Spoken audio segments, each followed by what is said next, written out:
بسم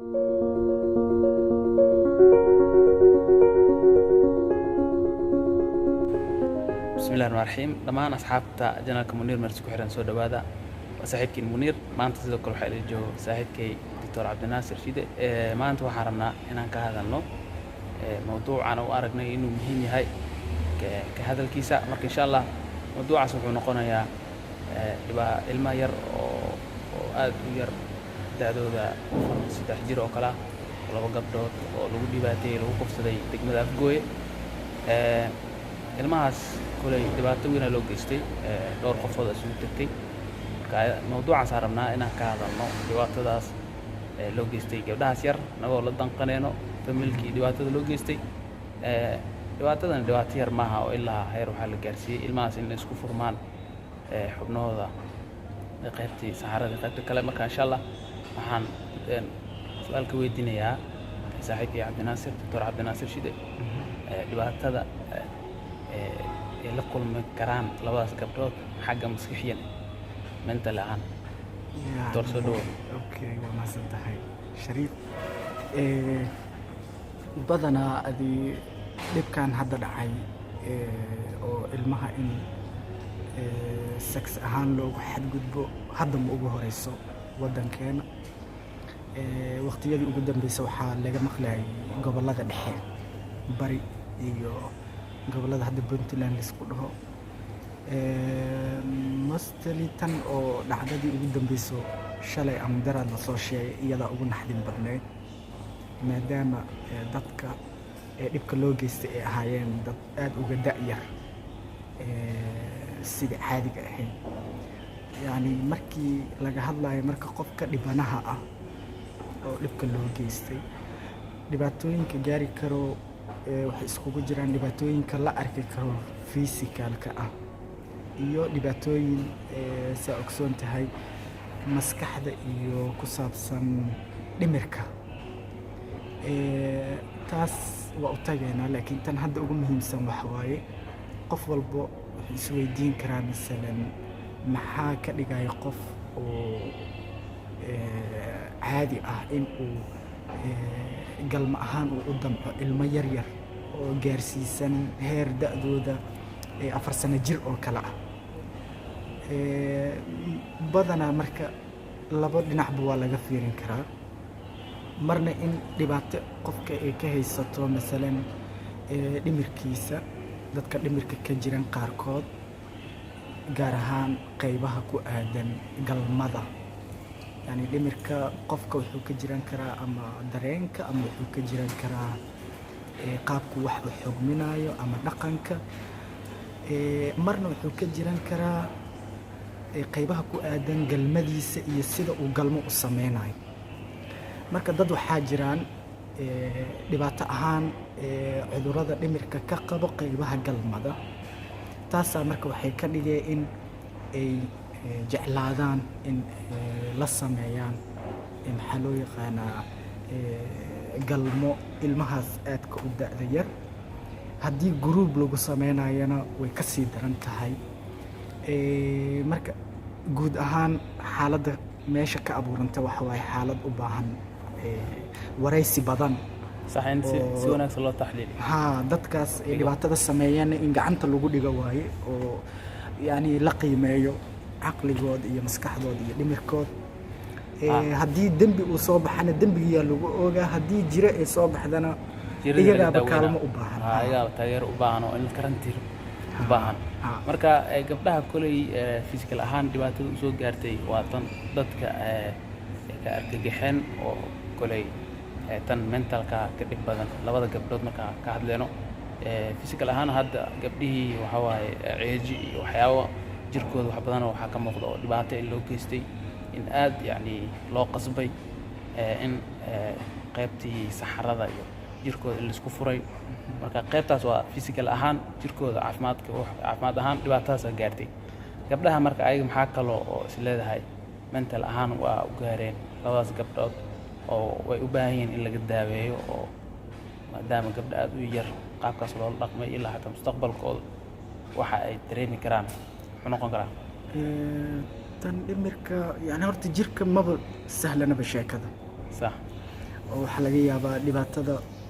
dhibaatada muuqata bes inay tahay qaybaha galmada organiskaas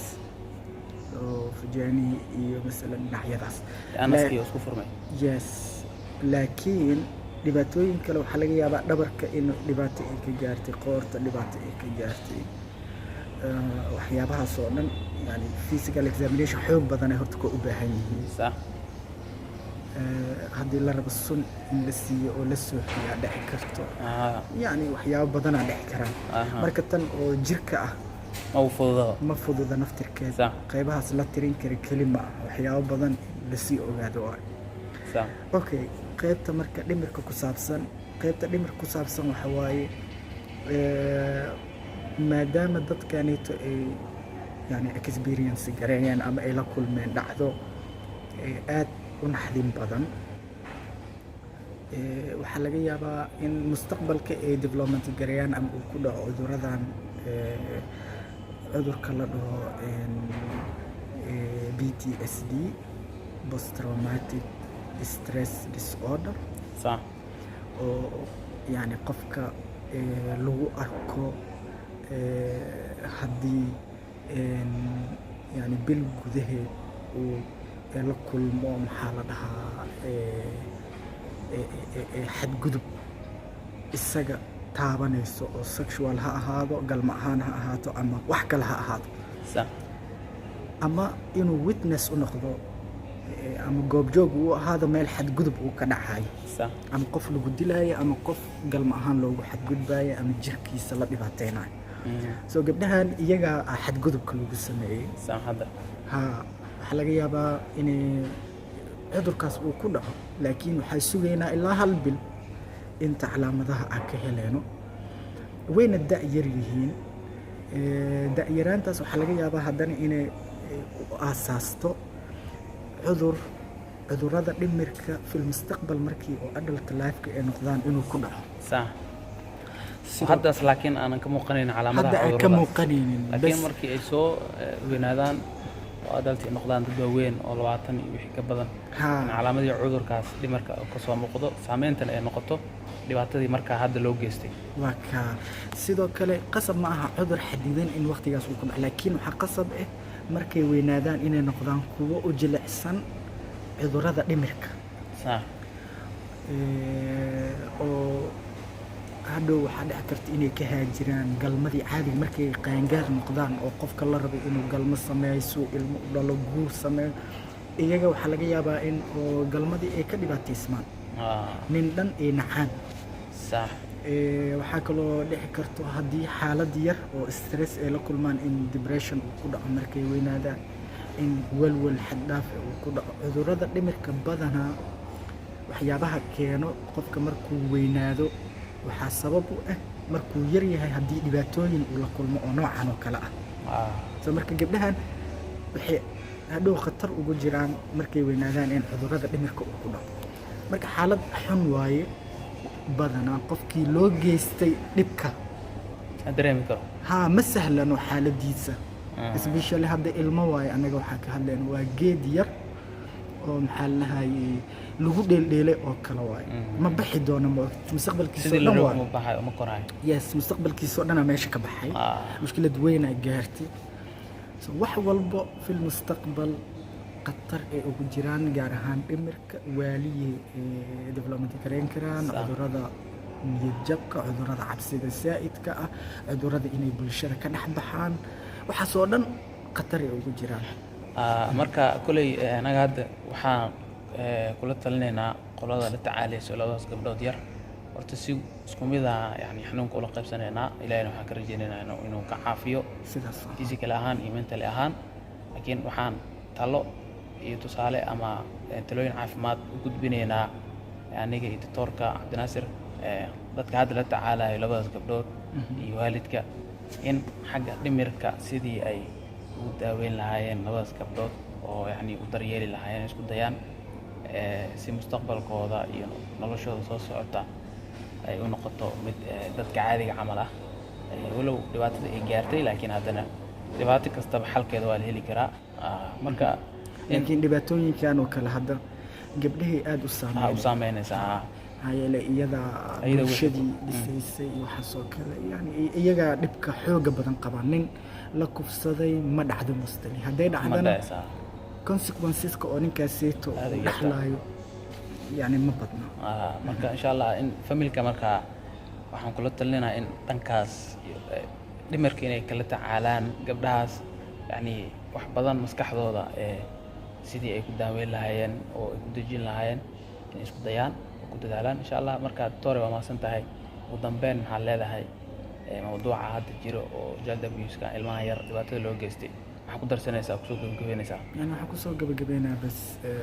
ilmaha in taxadar loo lahaado tan kale mawduucaanit wuu ballaaran yahay kolley maalmaha kale soo socda wixii kusoo kordha waa arkaynaa laakiin in general child abuse-ka ama